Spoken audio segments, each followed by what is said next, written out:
Okay. Good morning, everybody. My name's David Shummy, and I'm just here to take you through some basic framing. Now, I've got about an hour, a little bit over an hour, maybe an hour and 20 minutes that I can spend with you right now, because we're actually in an actual framing shop, and we open in a little while. So hopefully we can get through a bit now. And if you want to move on and do anything after this, if we don't get the information that you really need down pat here in this basic introduction, you can always email me. There is actually a live chat function. I would actually encourage, I'm just going to turn the chat on. I would encourage, I can see we got a couple of people in already this morning, like we're only just starting up. Garrett, Philip, Yvonne, great to see you. David, good to see you too. What would be fantastic is if just someone could let me know that we've got sound. So if you could just type into the chat that you can actually hear me, then I know all the tech's working, because I can't actually see the broadcast on the other side. All I can really look at is my screen here and see how we're going. So if just have to say sounds okay, then I know what's going on. Now, a little bit of housekeeping first. We utilise YouTube to do our broadcasts, and usually through YouTube and Google. So normally everything is pretty good. We don't normally have any dropouts, but sometimes if the screen goes blank, or if you see my picture on the screen, that means we've lost our internet connection, or there's some little hiccup in the system. Usually if you just hang around for a bit, it usually rights itself. I am making backup recordings, and if you've registered to watch this, you will be able to watch the replay. So if we drop out, we've always got a backup that will then upload eventually to be the replay. Otherwise, you can normally access the replay within about a couple of hours normally of it being up. Sometimes quicker. It just depends on processing. The other thing, we're broadcasting in 720p, which is sort of high definition, or at least it's the best transmission that we can get out of where we are. On YouTube itself, there is actually a little setting, and it's down here. It's your little settings button. That's usually set to auto. If you want to get higher quality, if you've got good bandwidth, you can always adjust that to 720, and that is the best that you'll get over a live cast. Oh, great. Thanks, Garrett and Philip. Cool. So really this morning, what I wanted to get into is I may not cover all the intricacies. If you've got questions, by all means, fire them away at me.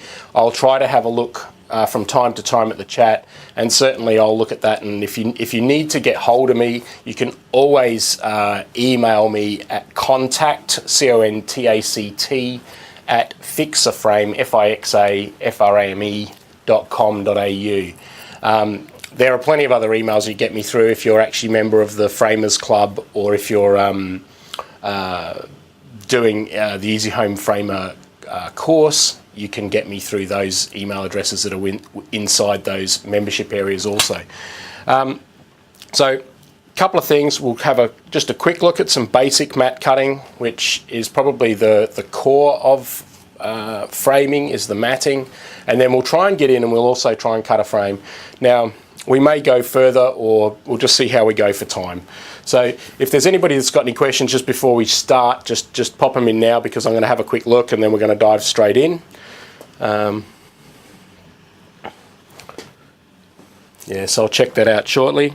Now, if you've done classes with me before, you'll know that how much I stress the importance of the mat board, or the border that goes around a picture, and the role it plays.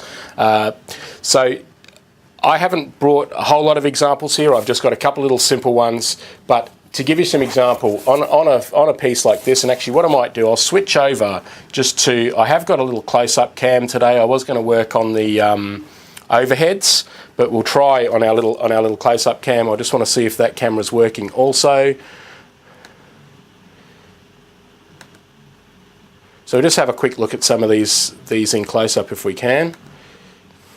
Okay, so what I've got here is just a little print of some flowers, and you can see in the state of the border around here, we've used just a cream and a couple of tones of pink on the inside there. So these colours are trying to emphasise what's going on inside the flowers, and you change the way that would look by what you use in those areas. There's another little one here. We've just got some Australian magpies, and so again a sort of dusty green that's in some of the colours there. It's one of those Australian sort of greens, and a little dark line that's going to pick up the birds themselves. So there's actually multiple layers here. So today we're actually going to do some basic ones. Another little one here where we've got a few colours too, little red and green together with a grey green on the outside. So simple tones, and it's always the little line of colour that's going to pick up what you see in the picture. Another quick one, a blue one there. So again, trying to emphasise some of the lines that are happening within the work itself and creating colour and contrast.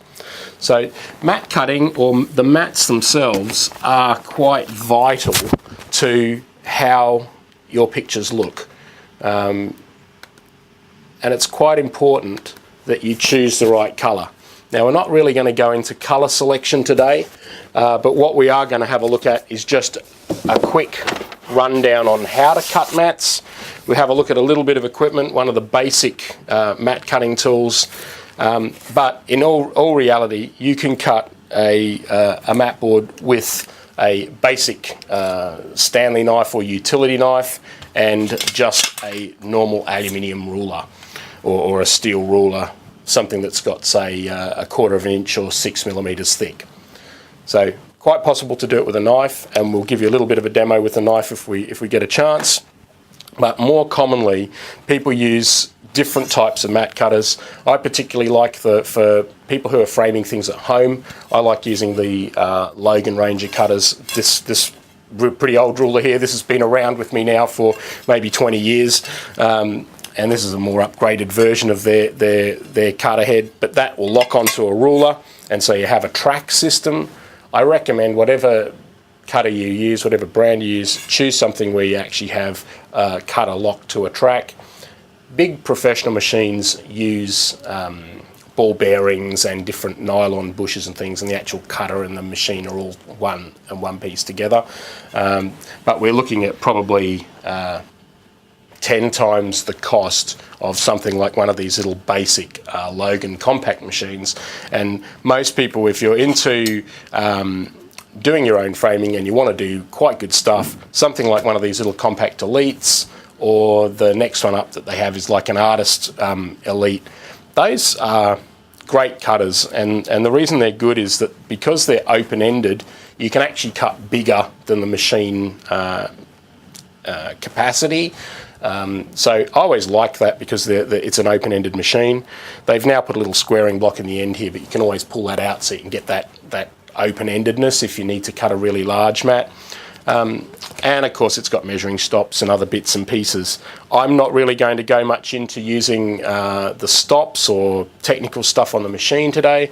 I really just want to get in, show you the basics of, first of all, squaring up and measuring up, and then we'll just quickly cut a window. And I might show you a little trick. I'll give you a quick demo of how we do a single mat, a double mat, and a V-groove. So V-grooves, there are other tools that do that, but we'll do it right here on this machine now. I'll switch between like our front cam and our close-up cam if you actually...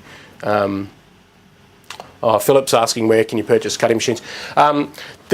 It's so competitive now. It depends where you are, Philip. If you're looking at buying machines in professional end of machines, you'd look at some of the picture frame wholesalers and picture frame suppliers. In terms of picking the basic tools up, I've got a link through a website called framingequipmentreviews.com. That's one of my sites in the States, and normally what that would do, I'll just type it into the chat. what that site does is it goes out and finds the lowest price on what's going on. Gosh, I just posted that into the chat. Yeah, so framing equipment reviews, you can find links there to different sites where you can buy things on. eBay, Amazon, they all have various machines. Some of the bigger art shops, the big art suppliers, they have them because a lot of artists use it. Some of the photography suppliers have them. And if you're in Australia and you need one here, we actually are an agent for some of the Logan stuff. So we sell Logan products here in Australia. And if you needed to have a demo, you could always come into the store. But not really here to sell machines today. We get stuck into that later on. So I've just got a few.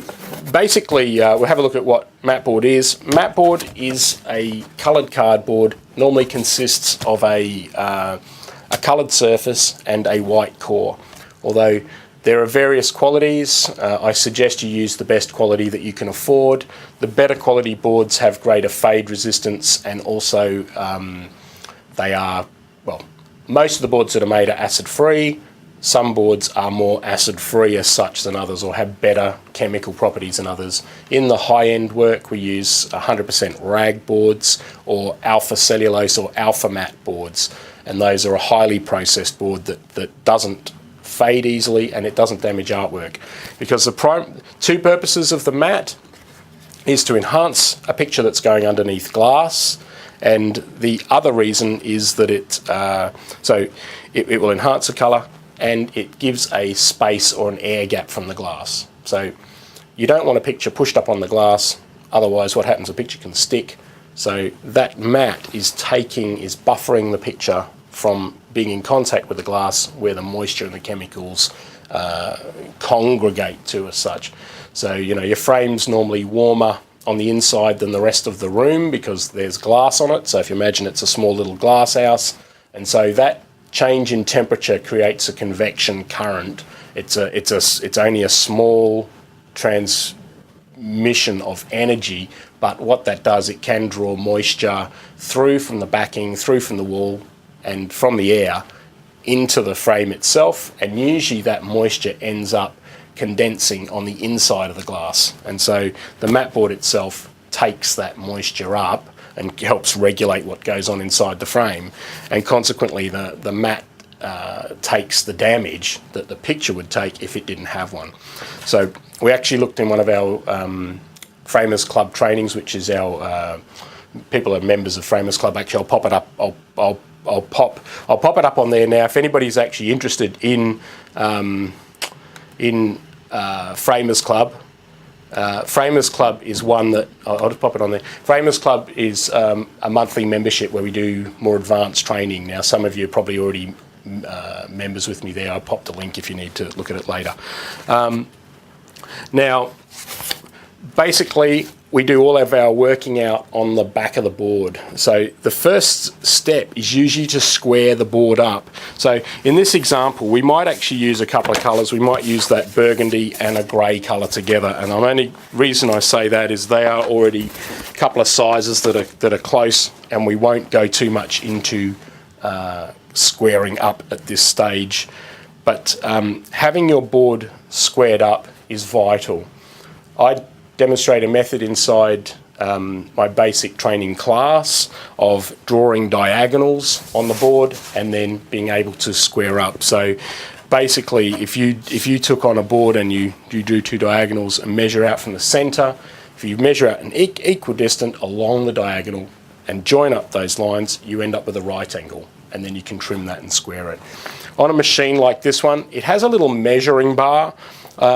I wasn't really going to use a measuring bar today, but I'm going to put it on there just to give you an example of how you could size up a board using one of the Logan machines.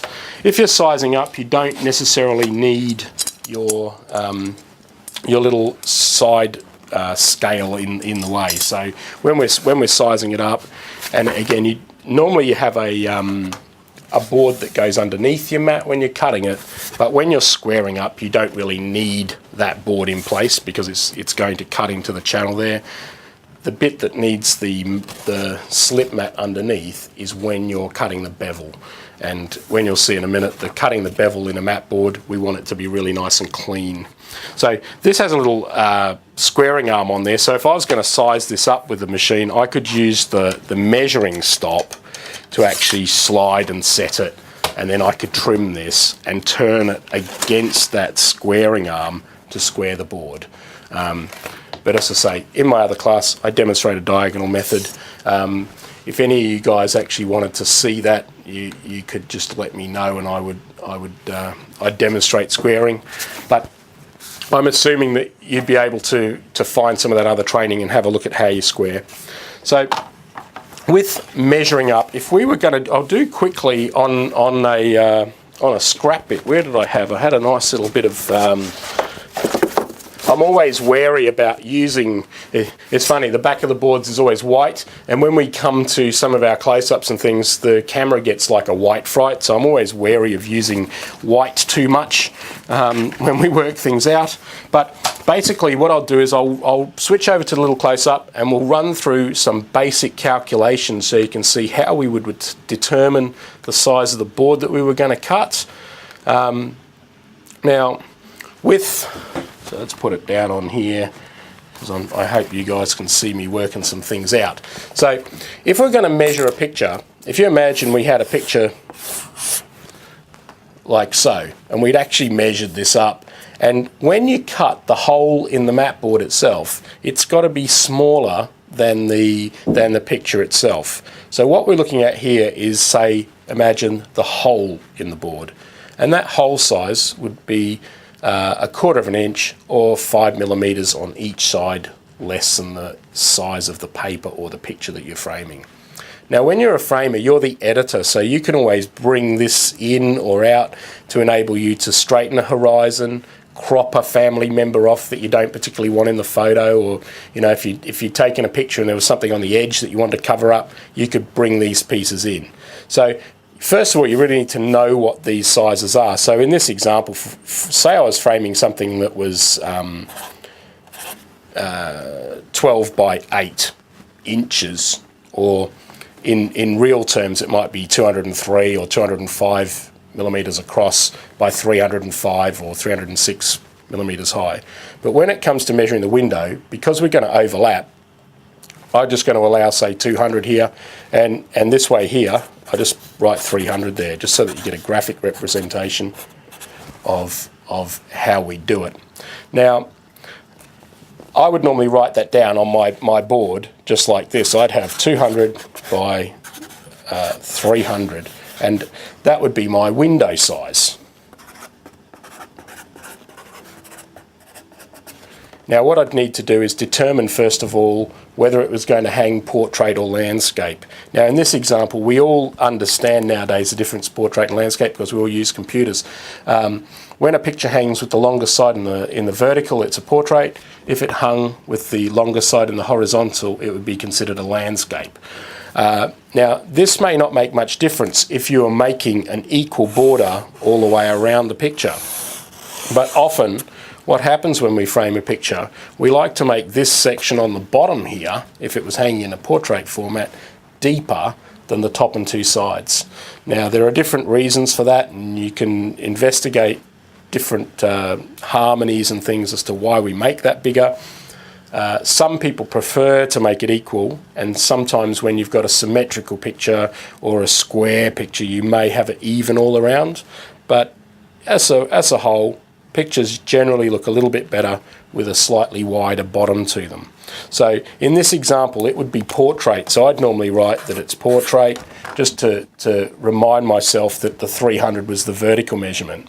And then what I do is I normally put a little X, and I write in that X the sizes that I want to put around the board. So for example, on something this size, I might put 50, oh by the way, I'm working millimeters. You can translate this into inches or anything. It's more the structure of things. So I would be putting, say, 50 millimeters on the top and two sides, and I'd be putting 60 on the bottom. So in this example, if we wrote that 50 on in terms of the border, when you're starting out, it helps to draw little mud maps like this, because then you can refer to it and go, that's what I'm going to cut, rather than we would normally just write down the measurements themselves without drawing this picture. But it helps when you're starting out to actually have a graphical representation of what you're trying to do. So 200 across. To work out the external size, 50 and 50 either side. So that would mean that this size here, the external size across, would be 300. You can see that, 200, 50 and 50 makes 300. And the other way, 300 in the vertical, we have 60 on the bottom and 50 on the top, so that's 110. 110 plus 300 would give me my 410 millimeters on the external size. So step one is actually cutting the board that external size, the 410 by 300. Step two is actually cutting out that window in the middle to make it fit your picture. So what we're going to do, we're actually going to go in and we're just going to not cut this 410 by 300. I'm going to use a standard piece I've already got cut there, and we're going to pop it into the machine and we'll cut it. So just bear with me one sec. I'm going to grab some things and we'll get it going. Are there any questions just at this stage, just on the actual measuring or calculations that we just had a look at? If there is, just pop them into the chat. We'll get that out of the way straight away. Okay. So I'll have a little look back there in just a sec. So I'm going to use the compact cutter because it is far easier using a machine that has a measuring gauge on it than just having to draw it all up by hand. You can achieve the same quality of result, but it takes far longer using just the ruler and your pencil ruler and a knife. So if you've got the tools, use them. This has a little measuring scale on it. So if I was going to cut that 50 mil, 50 mil, 60 mil on the bottom, I could set the scale, and we'll just we'll come into close up again. I'll just show you that. Where are we? It's all right, sometimes I use an overhead cam, and today I'm using my little overhead cam on the GorillaPod so we can move around and have a bit of a look. So on the machine itself, so we have a look down from the top. This is our little measuring scale that I was telling you about that we were using for actual sizing up. But this is the one that's going to be important right now. And on here, there is a scale, and you can see it's both in inches and centimetres. So you've got both imperial and metric measurements on the machine. And if I was going to cut the board, first of all, 60 on the bottom, I would set it up, and you see there's a little arrow there that you can line right up on your 60 mil. So we'd adjust it. There are little knobs on the end here that you tighten up in position. You tighten up both ends, and you'd actually have that piece set at 60 mil. What I'm going to do, because I want to show you a couple of little tricks, I'm going to make it a little bit wider. I'd like to come. Actually, we'll start.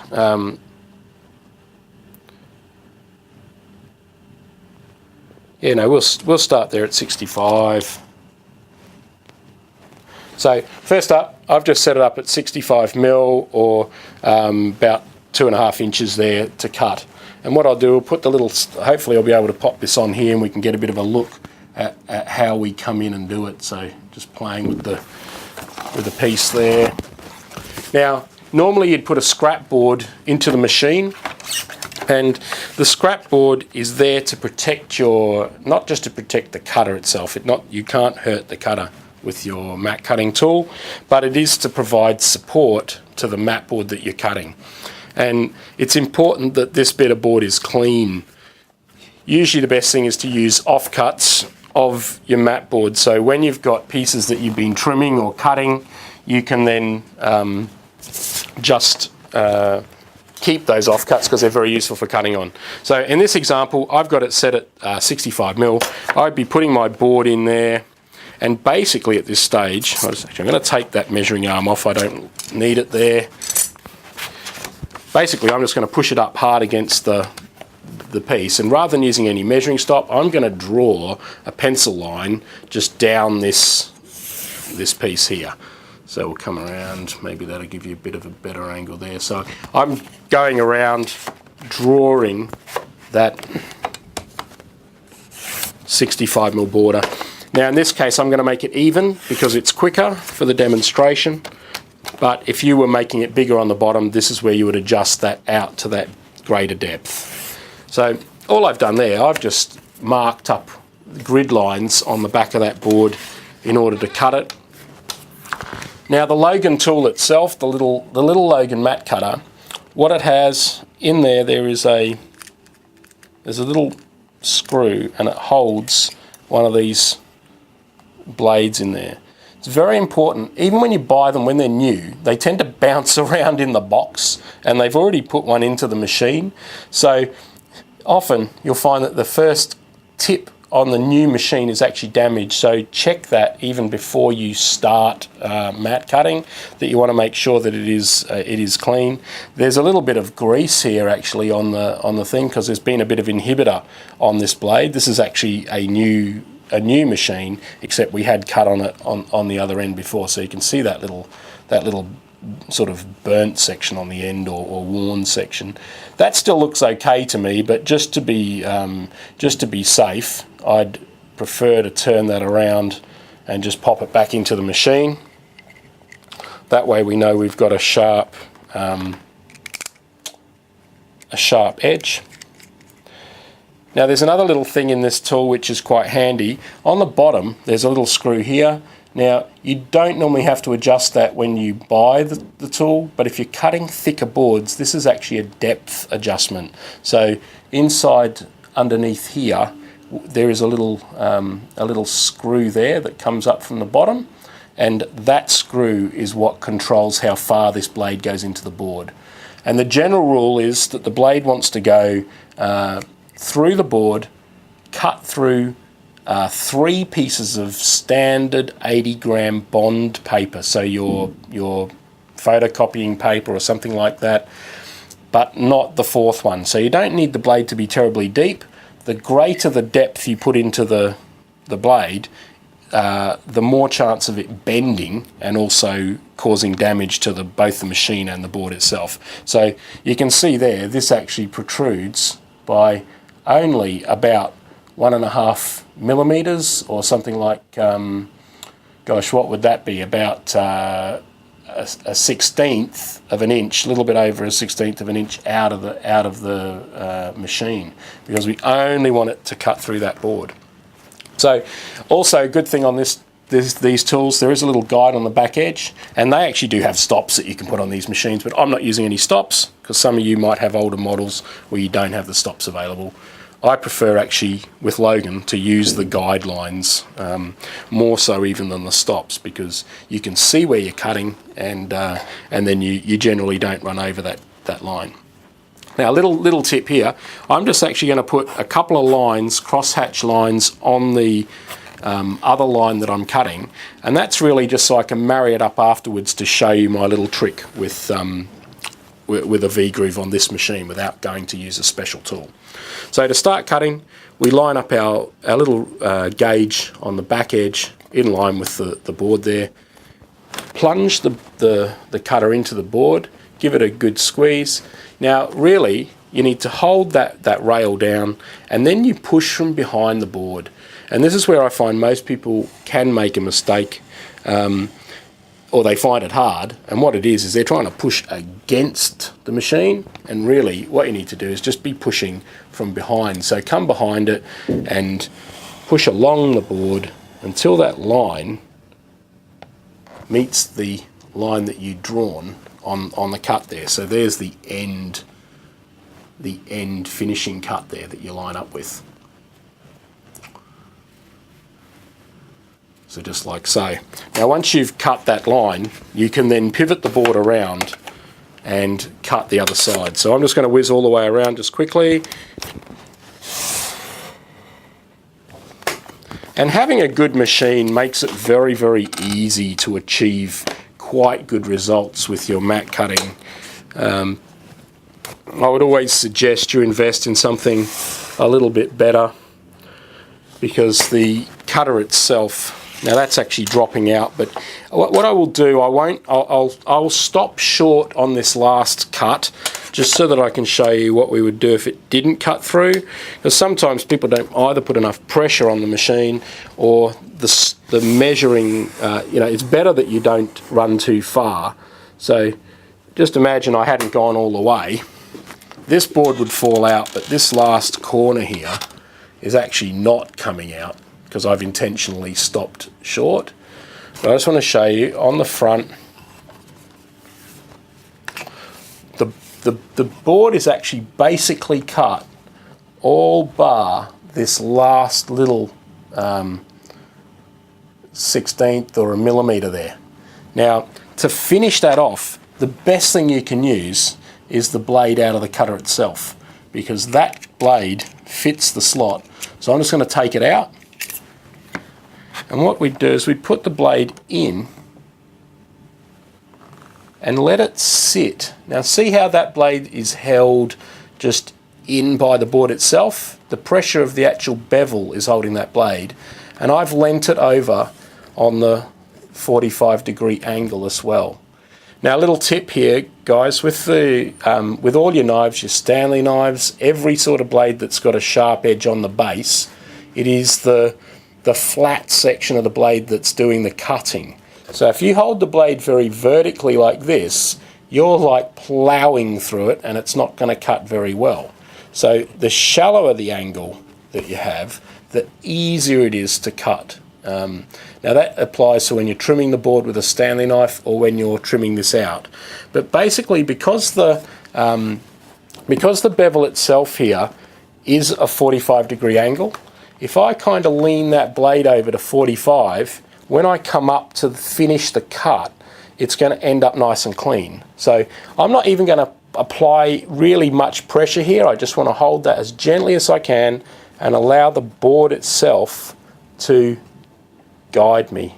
So I just really want to finish that last piece, and as I cut up to there, you can see I just cut that tiny little bit out, and we ended up then with a very clean corner. And this is something that most people would judge when they're looking at boards themselves. They'd be going around and they're actually looking at all these corners to see what how well the framer has made the frame. So that Logan cutter has given me pretty much a flawless cut in the corner without any little overcut lines. Yet, of course, on the back there is a little bit of overcut, but that's fine because the blade has to cut past on the back, but it mustn't cut past on the front. So much how I stopped there in the corner, you in theory, if you were worried, you could stop short in each corner, and that's what we would do professionally because we don't want to cut past, and then we finish those last little pieces off just by hand. Some of the manual cutting, of course, has been replaced now by computerized cutter. So a lot of that stopping and starting marks are adjusted to the micron in the machine itself. But still, a lot of framers on a small level would still use a manual machine like this, and it's a great way to get started.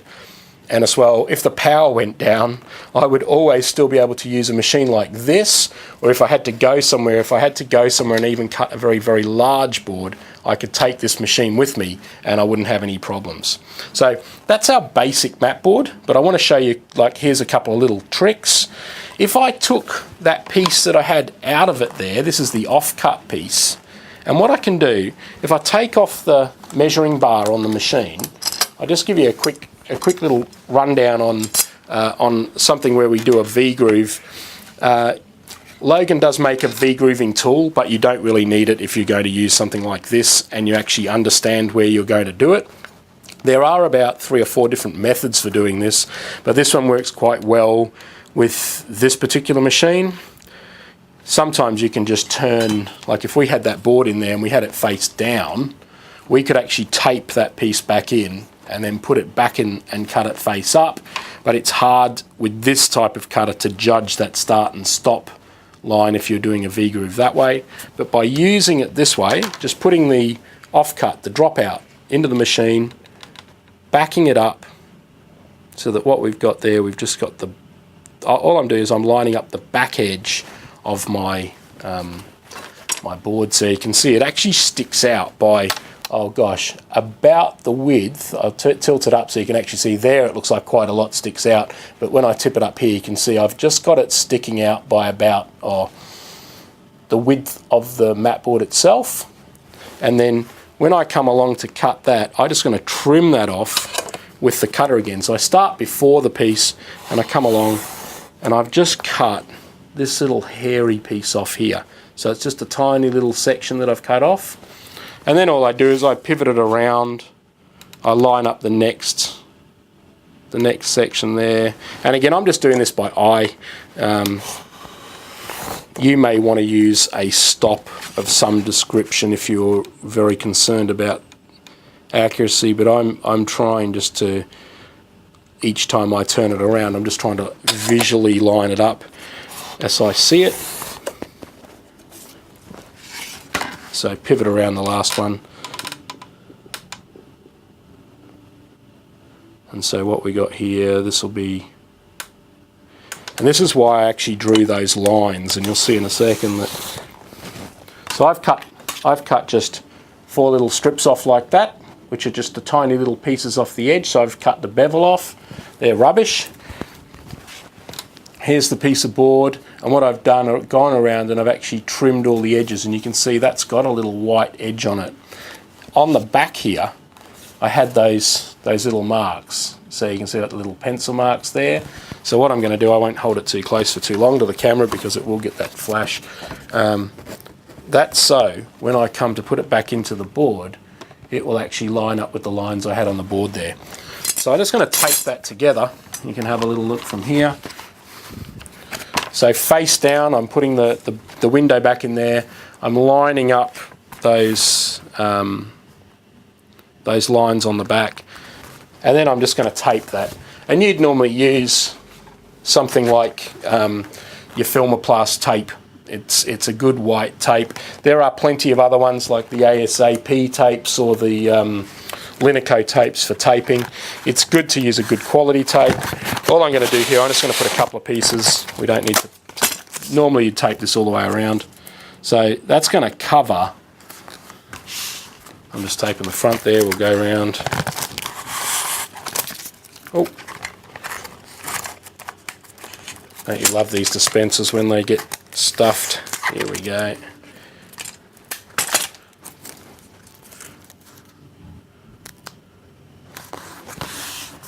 Now we'd tape that all around. I'm just putting 2 pieces there. I'll leave this open so we can have a look afterwards at what happens. Now when you see that from the front, that has actually given us just a groove. And all we need to do then is back in the cutter here.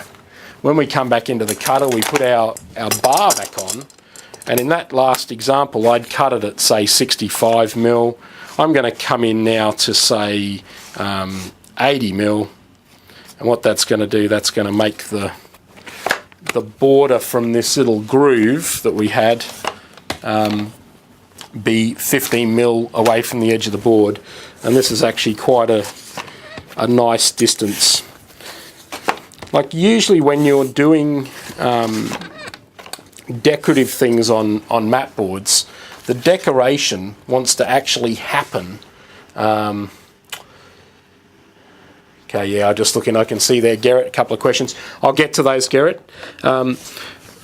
With proportions and things, the interest wants to be close to the window of the mat. So I'm just going to cut this second window so we can get through that, and we'll talk a little bit about some proportions. The interest that you're trying to create with the mat board is to draw people into the picture itself. So it's quite important that the decoration is closer to the window of the mat than it is to the external of the mat board. And so you're drawing people in, and that's why often having multiple layers of mat board where you have an extra colour in there brings people closer to the picture. or if you're going to do some decorative cutting, or if you're going to draw some lines or any of these things, you want to make them concentrically come closer to the work, and that way you draw the viewer in. Now, Garrett was asking about proportions and ratios. Generally speaking, this is our little V-groove. We'll just have a quick look. So that is how we've achieved, with just one board, it makes it look like we've got two layers here. Now you can see here's the actual cut, because I didn't tape that piece together. But when they go together, it actually looks like we've made that out of two separate layers. And this is something that's called a V-groove. It's quite a common decorative thing that picture framers use. But with proportion, there are many things that are used over time, and generally what happens with proportion is through history, there are all sorts of things that have been used in history to design proportions of things. I suggest you investigate the golden mean or the golden average, and basically that's a ratio of sort of 5:3. A lot of architects would use ideas where they might have, or artists would draw a picture, for example. Let's just get a little scrap. So, for example, if an artist was doing a painting, and they might originally, the old masters would have done something where they would draw up their board. You know, they'd have a grid that was basically, say, this was a 5:3 ratio and this was a 5:3 ratio, and where these points crossed, so for example where it crosses there, that's where they might put, for example, the church in a painting. Now they might be painting a real picture, but they would tend to move and take artistic license with where they position things. So, you know, they might divide that up there, and then they might divide this section up into the same sort of areas, and they would say here is where man is standing, and man is sort of looking at God. So they had these ideas about divine proportion, and it's funny, and then, you know, they might divide that section up, and here would be a 5:3, and this might be where man's dog is sitting, for example. And up in this section they might divide it up, and that's where the sun would be coming out of the clouds, and so on. So they would move things around to suit these ideal designs. Now, where that applies in framing, and also it's quite funny because that also applies in the human body, like the distance of your knuckles. If you ever look at Vitruvian Man, the Leonardo da Vinci drawing of man standing there, and the proportions that are just like that are actually in the human body, the distance of the joints. So each knuckle joint, or your hand to your finger to your wrist to your elbow to the length of your body. So to some degree, you can utilise some of those theories to make a harmonious border choice. And we generally do it intuitively, because what we're doing is we're using particular picture frames, and a picture frame that we might pick up might be a certain width, and so then we might adjust our mat board width to create this relationship of the golden mean between the mat board and the frame itself. And we'd also try to make that relationship happen with, say, the lines of inner matting, and also the proportion to the picture itself. Now, in some cases, they would make that base bigger by that same proportion. Now, I think when we make it bigger by that proportion, it looks a little bit odd. So I generally make what I feel visually looks right. But as I say, there's a lot to it. If you want to get into it, you know, it's how the pyramids were built. It's like if you cut a piece of fruit in half, you know, the seeds divide up in those numbers. If you pick up, all musical instruments are built around that principle too. So say where the bridge is on a guitar or a stringed instrument, that is at that ratio. You know, it goes on, it's all throughout nature, it's all throughout everything. That's, I guess, why they sort of think of it as the divine proportion. And if you look into that, you may come up with a comfortable relationship that you like for those measurements. Anyway, I hope that has answered a little bit, probably just got you thinking about how you can do it, and really it's a lifelong lesson of learning as to what works harmoniously. And by taking a step to actually frame your pictures and do those sorts of things, you're actually on that journey. So it's a good thing, because you will get a feel for what looks right, and you need to test and try things, and that is probably where you will arrive at some things that look right. And then it's strange, if you make something that looks right, you can then go back and necessarily look at the theory, and you might find that you actually conform to some of those golden averages that are out there, that are just natural to us. So you need to do what naturally feels right. So anyway, we just cut that V-groove. What I'm going to quickly show you is how you do a double mat with this. And double matting, I'll just flick back over onto before I do, I'll show you what we do. We actually put the piece of board that we cut out back in. When we do a double mat, you can square up two separate boards, cut two separate sizes, and then marry them up. But there is an easy way if you've got a piece of board that's actually smaller. So this is smaller in size than my outer mat. So in order to do that, I can just put this other piece of board back inside of it there, and we're going to stick them together. And this is like one of the old methods that, and I just got some double-sided tape. You might use a double-sided tape dispenser. So we have one, my good old trusty beaten up dispenser here. Actually, I'll give it a go with that. If I put a bit of double-sided tape on the middle of that dropout, and then I'm going to put some double-sided tape around the edge, so that's going to hold the other board together. So that's just a glue on a roll. What we do is we put our second mat board on. Now the beauty of doing it this way is you don't need to square up that second piece of board, so it can be a little bit quicker. You might have to fill the gap when it comes to putting it in the frame, because you may not want a ledge there, because it can cause buckling. But for example, you may have this mat board just a few millimeters smaller than the external, and that way you can still do this technique and you don't need to fill the gap. Now what I've done, you can see I've stuck that back in. So here's my dropout. It's held in place in the middle, and I've got my piece on the back. So we come up on the close-up, we just do a quick cut. This is actually pretty quick. So same sort of thing. I'd set that before at 80 mil. So all I'm going to do is adjust that, say, into 85. So we're going to end up with a 5 mil or nearly a 1/4 of an inch stop. We wouldn't really need this dropout piece in this case, because the bit that's under here is going to support the mat cutter, but I'm just going to keep it there just so that I don't scuff it or scratch the board. So straight into the machine, up against the stop. We draw him up.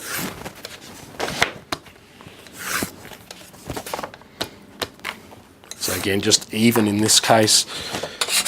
Whiz around, we're going to cut it. Which I like to use sometimes to stop yourself slipping, and this is a little tip. You can hold the front of the cutter with your other hand that's holding the rail down, and that just is like having, whenever you've got two hands on something, you have a lot more control over the tool. So that way I can hold that in place so that when I'm pushing down with my thumb, that I don't slip off the line with this little gauge here. So into the board, straight along, and then I just pivot around again.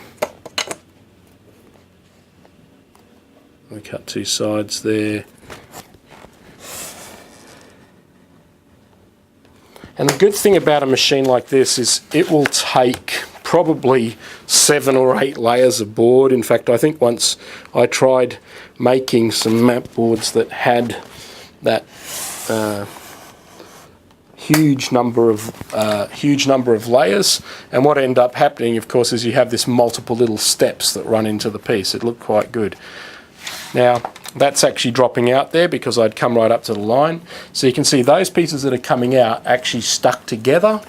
That was the dropout piece that we glued on. Now if you've used it like that and you want to use that again, if you've used some of the lightweight tape, you can actually just rub that tape off. In this case, this would be too small and it would just be scrap, so it would go into the bin. But in a larger example, you might take that piece of tape back off so that you can reuse those boards. So right here, you can see what we've achieved is we have our, hold it, see if you can see it all. We have our V-groove cut that we did all on the one machine without having to use anything else special.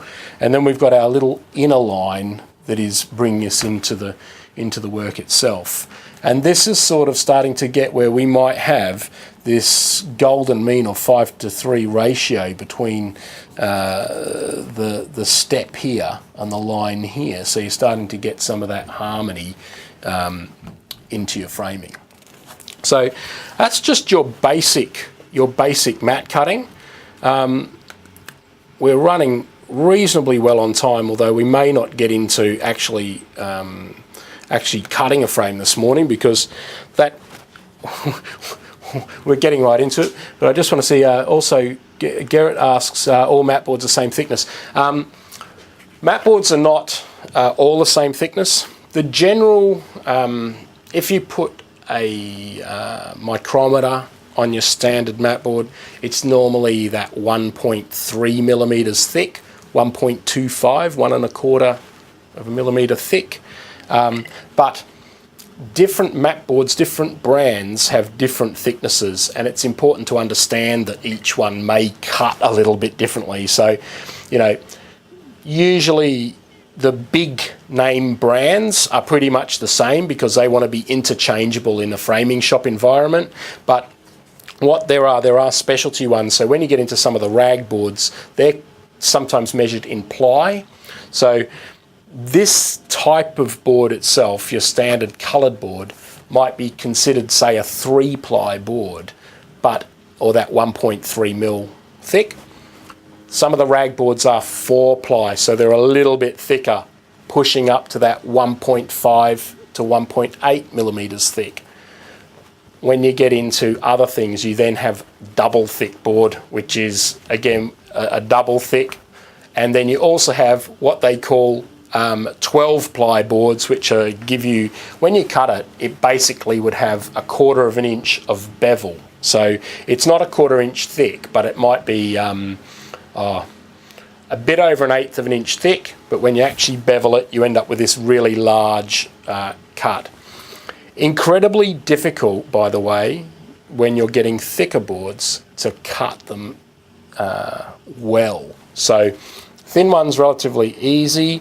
When you get into those thick boards, you might need to, certainly even when we're cutting some of the boards on our computer machines, the machine has enough power and the blades are strong enough to cut through one of these 12-ply boards in one go. But generally what would happen is if you tried to cut it in one go, there's a degree of flex, because as the blade is going into the board, there's a degree of flex so that your blade bends. And then what ends up happening is you have a curved window. Now that curvature in the cut is no good. So what you would do if you're cutting thick ones is you might need to cut that in 2 or 3 passes. So you'd go through and you'd go through that standard setting, then you drop the blade down, you might go again, and this is where it's a real advantage to actually have a measuring stop system or one with a scale on it, because you have an accurate piece that you're putting the board up against, whereas if you were just doing it on a hand machine, it's very difficult to line that up again. Gosh, I hope the noise isn't too bad out. The cleaner here has just given a big leaf blower outside the front of the place, and pretty noisy, so I don't know whether that's coming over. So yeah, thickness. And then Garrett's asking also, what quality of board would a home enthusiast use? Personally, Garrett, I think you should use the best that you can afford. There are differences in price between some boards, but it depends maybe on what you're framing. If you're framing a poster that's just decorative, certainly you might want to use one of the cheaper boards. But usually it's a minimum standard. Although they still probably make paper-based boards as such. In the old days, it used to be paper mat, which was basically something that went brown, and it was quite acidic. So after time, the bevels became brown. Those boards, they're not generally available. Certainly they're not, in my market here in Australia, they're not generally available anymore. People generally, the bottom is a white core mat. The white core ones are a more purified alpha cellulose board where it's been bleached. There is a distinction between say white core and conservation, and once you get into conservation boards, these boards have no acids in them and things that will harm pictures, but there are better qualities, so you can get into something that's quite highly purified, and as you move up that scale, so the expense increases. So as an example, like these standard boards, they may be I don't know, there's different prices everywhere in the world, but the higher quality board, where it's just say an alpha cellulose board, may be 30% or thereabouts, 30 to 40% dearer than the white core boards, and then the rag boards may be double or even greater cost than the white core boards. Now, if you're an artist or a photographer and you're doing quality work and you want to present that work well to the world, I would suggest you use the better quality boards, purely because people are more educated nowadays. They're able to Google these things, search them out, and so especially if you're competing, like if you're doing a framing thing and you're trying to compete against a competitor, having a better quality is always a good thing. Sure, you can always downsell if you need to, if someone needs a cheaper product, a cheaper board, but you're better off starting with the better quality boards. And generally we work with nothing less than conservation boards in here, because we'd rather do it once and not have any problems with somebody coming back later on and saying, what you did damaged my picture or something like this. So we have a standard that we adhere to. But from a home enthusiast point of view, use what you can afford.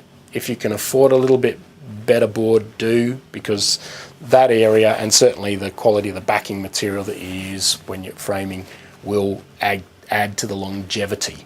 And longevity to me is quite important when it comes to framing, because you want to make that thing once, hang it up on the wall and enjoy it for a long time. So yeah, definitely use better board. Now, I will do a quick pitch for anybody here. We might actually get in and we'll have a quick look at a saw, but I think given time, we'll probably run another 15 minutes or so. We'll have a quick look at a saw and how we actually cut a frame. We won't look at internals. But if you haven't done my basic framing class, I have got a special. I know I have my Framers Club there. If you want to come to Framers Club, that's at framersclub.com. We broadcast on the second Saturday of every month. Normally it's in the afternoon for me here, so it's maybe a little bit different times for where you are. But anytime you register for those, you can always get the replays. And we deal with more complicated, generally advanced framing skills inside the Framers Club.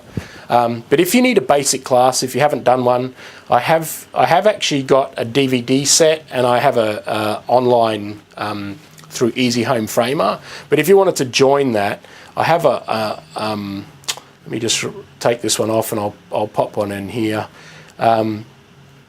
So I have actually got a DVD set that we do with framing, and hopefully that will pop up on there. If you actually wanted to get that set today, I run a special. It's normally $97, $67, 3 DVDs. We send them out. It's got basically what I've shown you here, but more in depth, more technical stuff, and also we go on into how to make frames and other bits. It's a whole framing course, and then that will also get you some of the other bonus content and things that we've got. So if you want that, that's on there.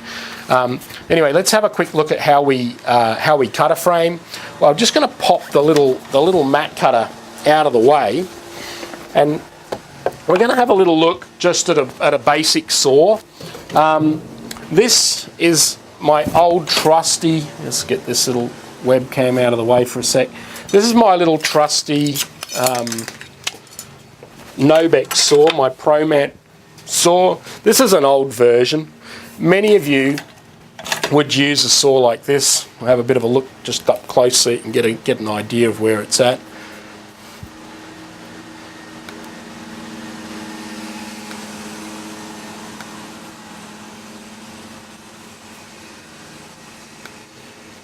Okay. So I just really want to show you a couple of the features of something like this and what you look at. Normally I recommend when you're starting out that you use a hand saw like this machine here. What it has methods that you can pivot the angle, so you can set it to the various 45-degree angles. You can pivot it around and adjust to what you want to cut. Now, having it set, most people make the biggest mistake, and this is, I'll just point out quickly, if you look at the little cuts on my saw here, that's where people who I've been teaching have just pushed the saw around and not locked it in right, and they've actually cut the metal of the saw. So you always need to check that it locks into 45 degrees when you're cutting. You know, you make sure that that little bar is locked in. Now, the reason I like this particular brand, it's a Swedish saw. This is what the box looks like. That ProMan 110. It's a pretty good saw. Nowadays it has a little clamp system that comes over. My old one here still uses a little U-bolt that kind of you screw in, whereas these ones now have quick release clamps that you can use over the top, and it's also got a measuring stop here. You can see on the end there's a little measuring stop. So a combination like this where you have the saw and a little string clamp is basically pretty good for cutting your frames. The other thing that you might consider is a lot of picture frame suppliers, and certainly in the US, a lot of frame suppliers offer what is called a chop service. And a chop service is where the frame is cut and made for you.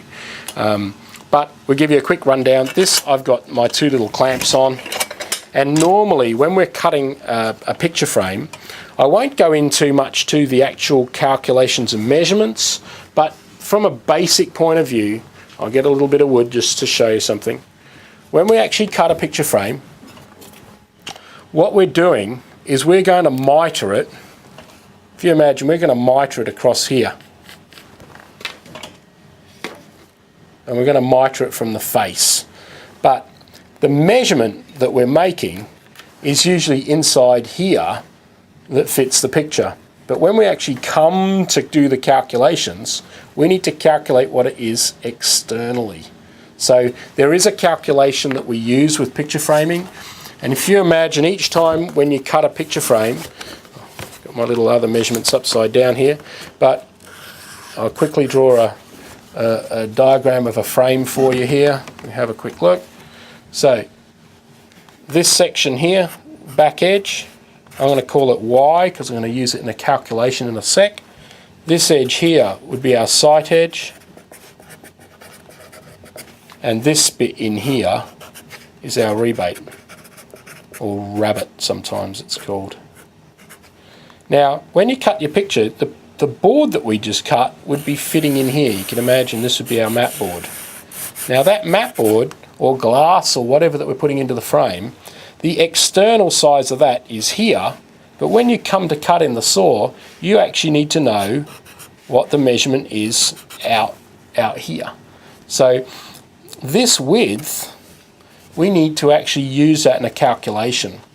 And so there is a calculation for working out total length. I'm not going to do that here. I'm just going to give you the cut to size length. So if this, for example, was, and in our case here, it's like 25 millimeters, right? The one that I'm doing. So the calculation that the external size is,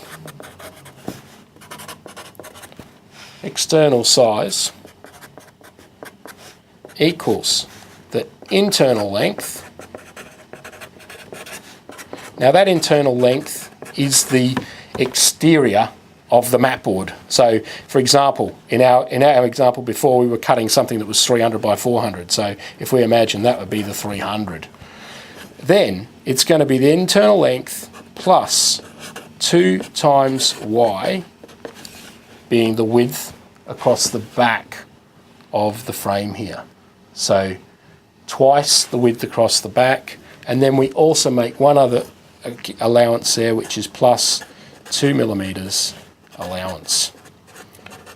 Now the 2 mil, well, in the old days, 1/8 of an inch.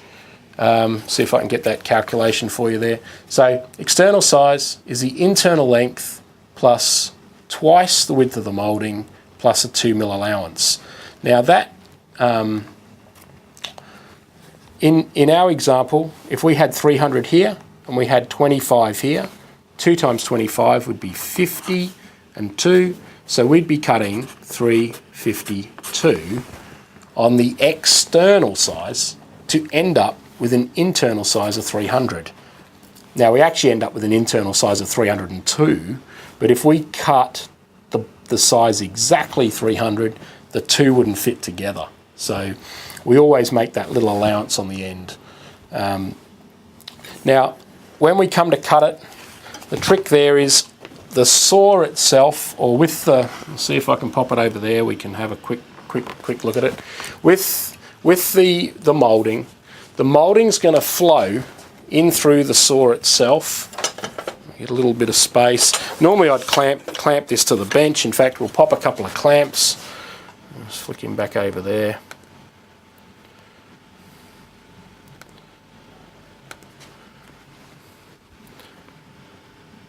Yeah, so normally when I'm using a saw, this one, when you buy the saw, it comes on little metal feet and stuff.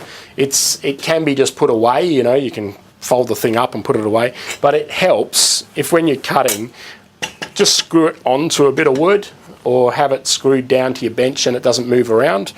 There are power saws that you can use, but in all honesty, for low volume, if you're making just the odd frame at home and just doing some home framing, a handsaw, a good quality handsaw, will get the job done for you and actually probably provide better accuracy than if you went and bought a cheap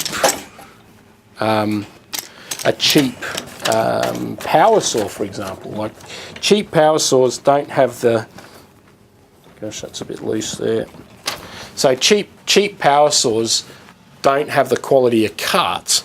So you got that sort of quandary that you'd need to buy a better piece of equipment if you were going to use a power saw. We have, like behind me here is a mitre guillotine, which is one of the standard commercial type cutting things, but really most of our cutting is not done on a guillotine. We do it on a big double-headed mitre saw because we need accuracy and speed. But as I say, the world, like US, is very strongly chop based, so many framing shops don't even know how to cut frames because they buy them already in pre-cut. So, you know, if there's a service like that near you, you don't necessarily need to cut it, but the craft of framing really is in making frames, so it's good to be able to cut with a saw. So in the case of the saw, we'd normally lock that on 45 degrees, and I like to think when I'm putting the wood into the saw, the wood is going to flow through the saw and the saw is going to pivot back and forth between the various angles. We don't flip the wood around and do all these sorts of things. The wood flows through the machine and you cut pieces off. So normally we do our calculation and then we transfer our measurements to the piece we're cutting. So in this example, I would put my wood up, and this is the other little thing, one little thing I'll show you on here. Interesting thing with different equipment, there's different little tricks and things that actually help. And on the, gosh, have I lost it there? Sorry, bear with me, we'll get back onto the other cam. Sometimes I think what happens is when I flip cams around, Google just doesn't like me sometimes, so bear with me. Okay, I think we've still got sound there, but oh, there we go. We might just have to stay, well, we might just have to stay on the wide angle camera. I think you guys can still hear me. If there's any drama there and you can't hear me, just let me know. Let me know in the chat, and bear with me that if we should be able to get that feedback. Yeah, sometimes it just, I don't know, we get a few hiccups with Google. So wood goes into the saw. I did want to show you a little thing. On the front of the saw there is a little lever actually up on the top here, and that lever holds the saw up, and there's a little leg on the back that holds the saw up. So when you actually want to cut, you pull the saw all the way back and you're able to get that saw to come down.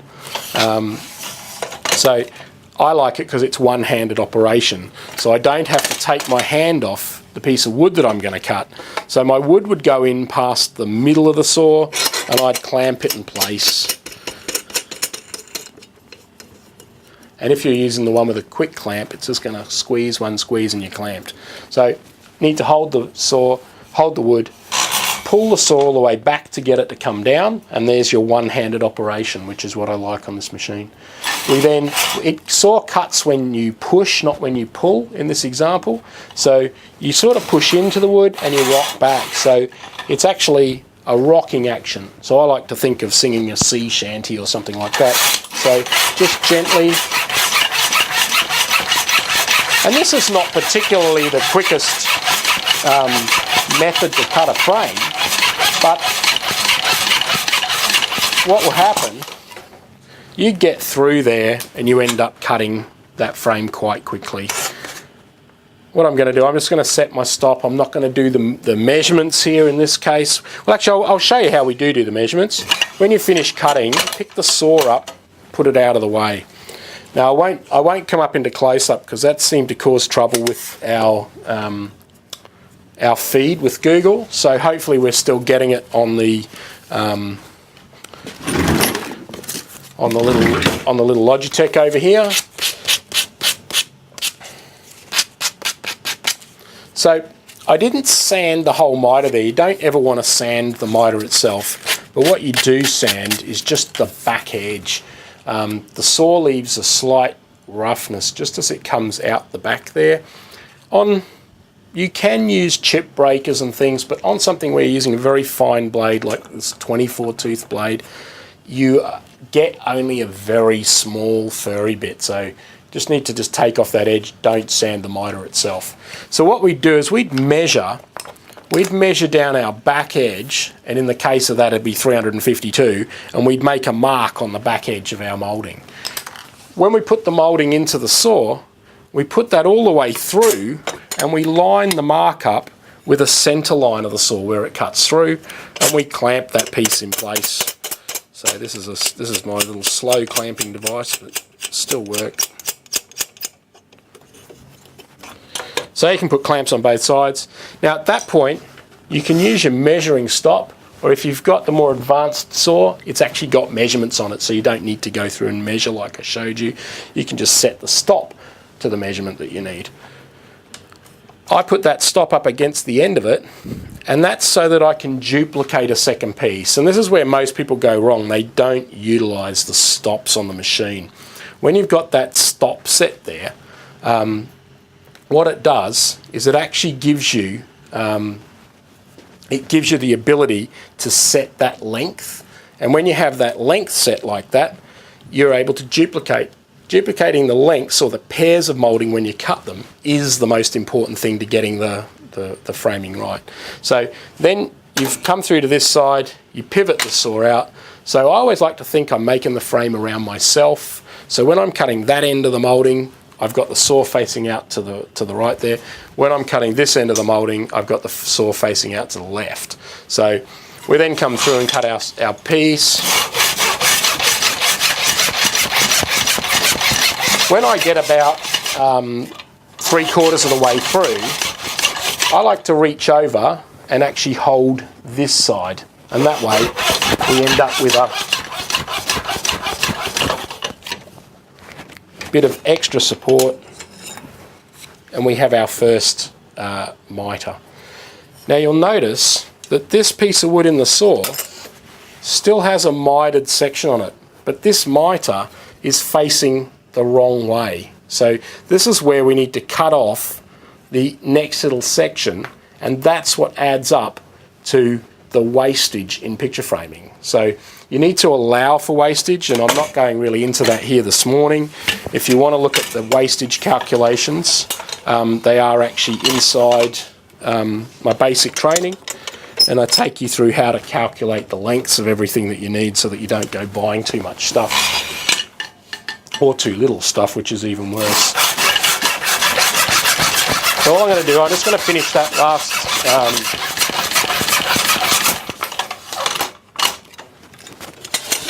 so straight through this time. I don't need to use any measurement, because what I'm going to do, I'm going to hit that stop, and that's going to give me the other pair.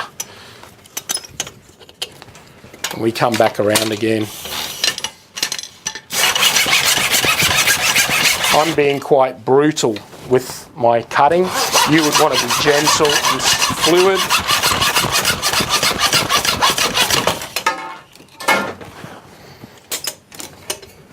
So what I wanted to do, I'm not going to go much further this morning. I will go through and show you how to join a frame next time.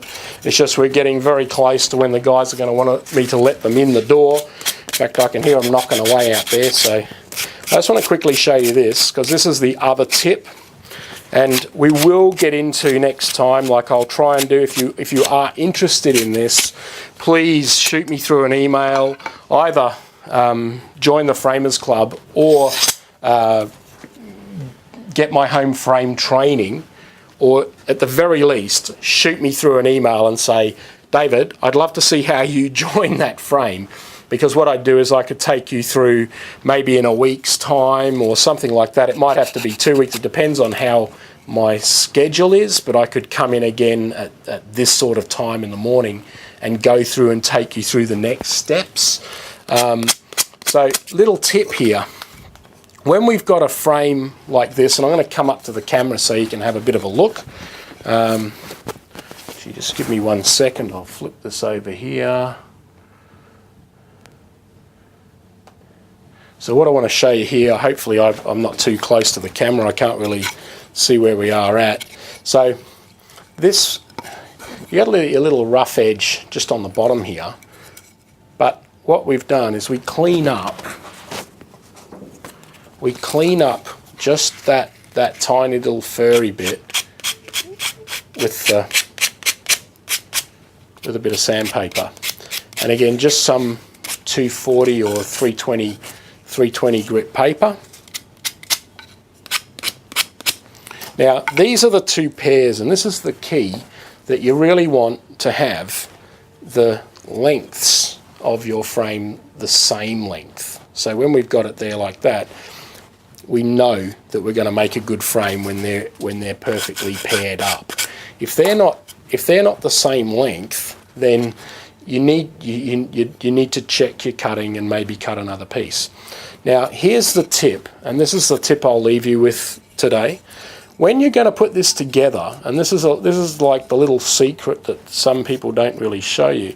When you put that together, and we're going to glue it together, you can see there's a little white line, or there's a little edge where that saw has left a small scar, or even if you mismatched that moulding when you're putting it together.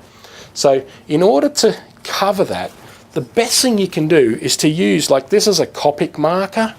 There are plenty of different types of markers, and in fact I haven't really tested this, but what you'd normally do is you'd take, I just grabbed it from our pile when I grabbed this actual moulding. What you'd normally do is you test. So this colour of marker is very close to the wood colour there. Now the trick here is come along and just colour that little join right there.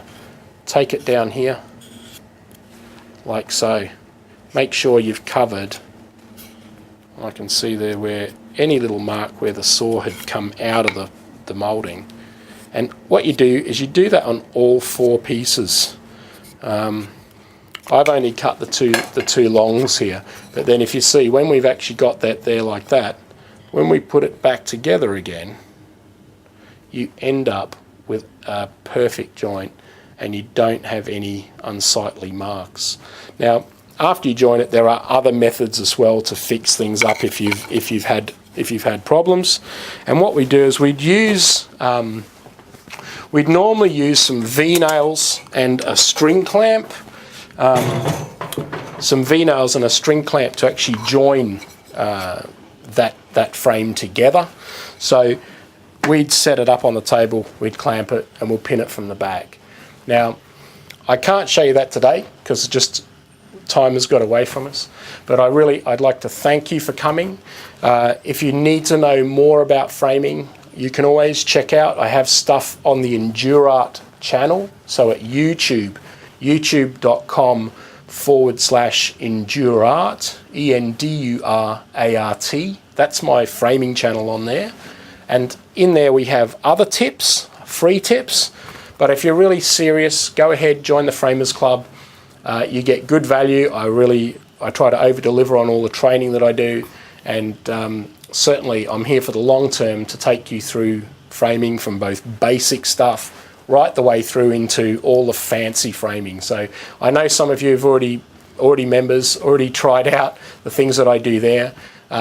If you need help with something, please send me an email. Like, you can always leave messages in the chat, but sending me an email, then I can try and include those things in the next training. So I just would, if anybody's got any other questions, I haven't really been able to switch cameras just on the end here because for some reason I get funny things going on with my screen, but I have actually got the chat there. So if any of you guys wanted to join the Framers Club, there is, go to framersclub.com. There should be a link to that showing in the replay as well.